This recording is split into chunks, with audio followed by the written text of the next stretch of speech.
Hari ni aku boring, tayar Velfire aku pun pancit, jadi aku nak pergi settlekan. Dah sampai guys. Inilah tempat dia kalau aku nak tukar rim, tukar tayar. Dekat sini paling murah, paling jackpot. Dekat sini favourite aku ialah rim diorang. Rim diorang harga memang jackpot guys. 15 inci serendah 199 je satu set.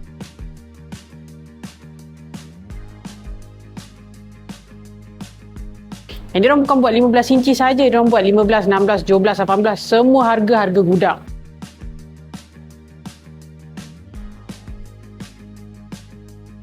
Tukar tayar dengan rim sekali jalan pun sangatlah jimat. Diorang bagi free balancing, alignment dengan free pasang. Memang aku datang sini lah tiap-tiap kali. Ada bos, tayar 235, 50, 18. Raya promosi ada tu raya promosi banyak ada. Okey. 4 biji tayar sampai Velfire saya. Okey. Balik raya semua kena tukar tayar, betul tak? Betul. Raya kena tukar tayar semua orang balik kampung. Ya. Kalau tak bawa bahaya lah. Bahaya. Lagi musim hujan apa semua kan. Lagi bawa family, keselamatan. Rim kalau nak bergaya masa raya pula. Guys, ini kali masa 8 kontena. 8 kontena rim, 10 kontena tayar. Kali ni 8 kontena rim, 10 kontena tayar baru masuk. Semua nak kasih clear. Clear stock. Clear stock. Semua clear stock. Patutlah harga 199 lah. Satu set 15 inci. Ini raya kita bagi kau-kau kasih promosi. Kau-kau lah raya semua balik. Rim cantik lah. Cantik. Rim baru. Rim baru. Okey.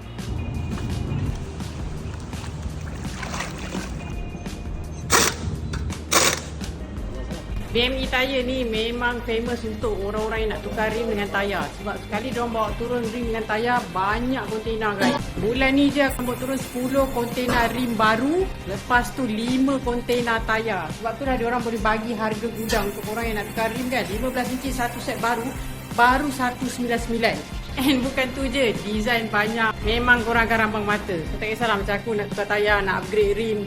Memang dekat sinilah tempat yang aku akan sentiasa datang.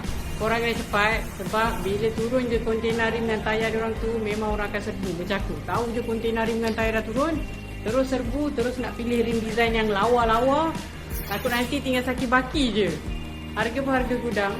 Tayar dengan rim saya dah settle ready nak balik raya. Korang macam mana? Bye-bye.